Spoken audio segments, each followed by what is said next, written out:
welcome to today's edition of Pegasus Test. On today's edition, we're covering Stage 6 of Desert Brutality 2021, Grenadier. And this stage, once again, the name was very aptly descriptive of it. So what did you do on here? Well, when you walk into the stage bay, you see 3 vehicles in front of you. And behind the vehicles are a set of poppers. Each vehicle has 4 poppers behind it. When you're starting position, you're handed a grenade launcher. Well, actually, it's a cannon, but close enough. Let's not get too wrapped around the axle and have some fun. So the middle vehicle has the door open. It's a minivan, and you have to get a tennis ball out of the cannon into the van. And if you do, you don't have to engage the 4 targets behind it. If you miss, you got to engage those targets, which of course is going to take time. So you launch your grenade, and then you run over to the first car, designated spot, engage 4 poppers. But you don't go by the color of the poppers, you go by the bases of the poppers, not the color of the poppers. So they kind of did that to mess you up a little bit.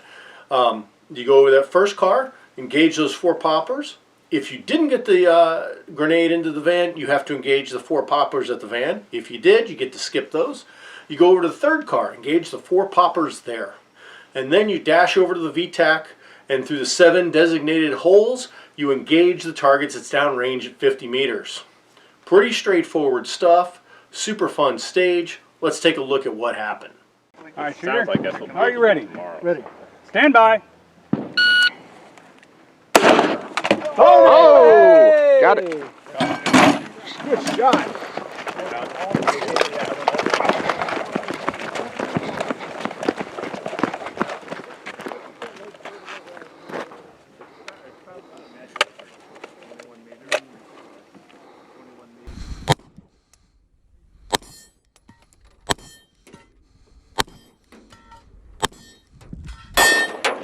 All right, skip the van.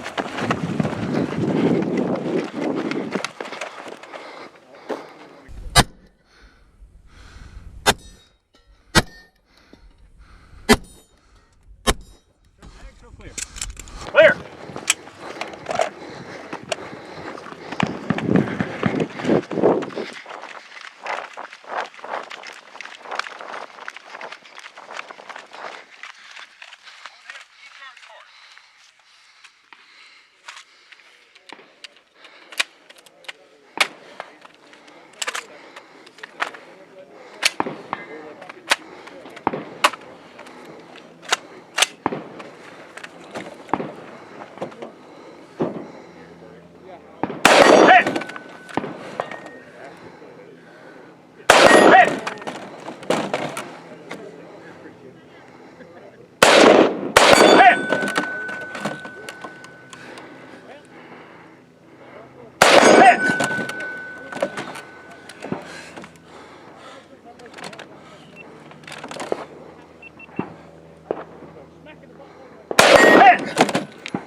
One more.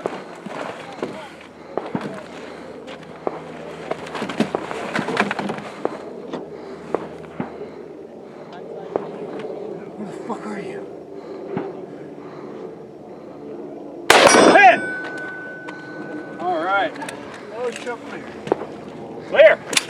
Range is clear. We can reset. Time? 126. Cool. All right, you saw my run, and you saw I got the grenade in the van. And as far as I know, not too many people managed to do that.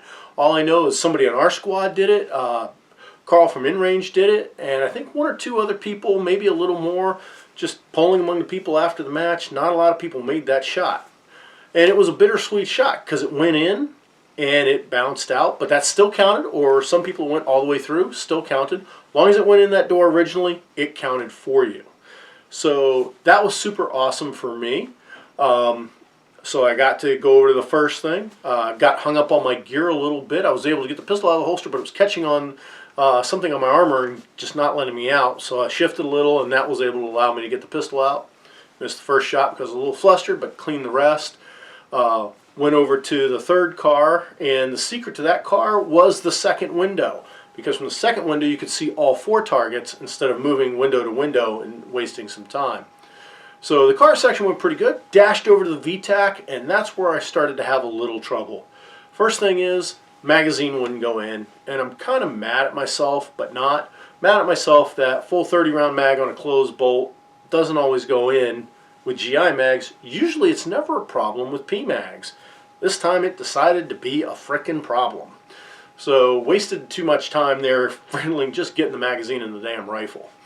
Then I started to engage the targets and kind of encountered my next problem that got worse as I went on each hole, because each hole obviously gets a little progressively challenging, and that is the 4-power magnification on a close target with a small eye box of the RCO ACOG.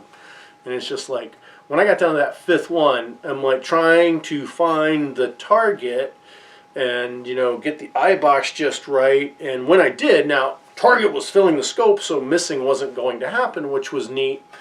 But man, that ate up a lot of time.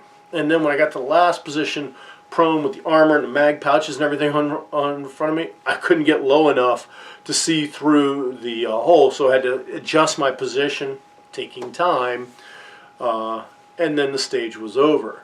So all the benefit I got of getting the grenade in the van, I wasted at the VTAC, which is kind of a bummer, but you know, it could have been worse. I would have had to waste time engaging those 4 targets, and my time would have been even longer. So overall, I did about average on the stage. You know, people did better than me, people did worse than me.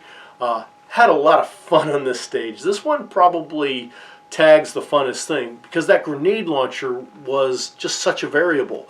If you had the chance to watch a lot of people, and we got to that stage early and got to watch a whole squad go ahead of us, and no matter how careful somebody aimed, that tennis ball had a mind of its own.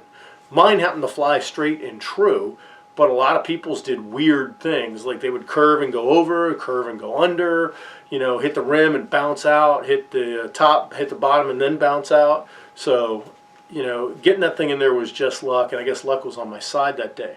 Another thing interesting was perception. A lot of you there in match remember, oh yeah, I launched that thing in there, went right in, and stuck right in. And yet you've clearly seen the video, it went in and bounced right back out. Don't know why that image of it hitting was just stuck in my mind, or maybe that's what I saw and was trying to get rid of the cannon, which got hung up in my rifle and didn't even bother to notice with my own eyes that the tennis ball bounced back out. But whatever, just a weird perception thing. The stage is fun. It also kind of highlighted the limitations of the M16A4 RCO combo. The rifle actually performed very well for me during this match. It did not jam at all. It went where I launched the bullets. You know, if my aim was true, the bullets hit. Now, the big problem it provided was, for a close-in target, too much magnification combined with too small an eye box. And that was just on that VTAC. That combination just turned out to be a time suck. I'm absolutely confident that I've been shooting that, because I've done it before, shooting those particular holes with an AR with just a plain old red dot wouldn't have been an issue, because it's never been an issue in the past. But anyways, lesson learned, and that's one of the trade-offs that you have with each weapon system. You know, this particular one, close in, high magnification optic, slower engagement time. Lesson learned. Anyways, this was a great fun stage. We hope you enjoyed it. Please comment, like, subscribe, and tune in for tomorrow for Stage 7.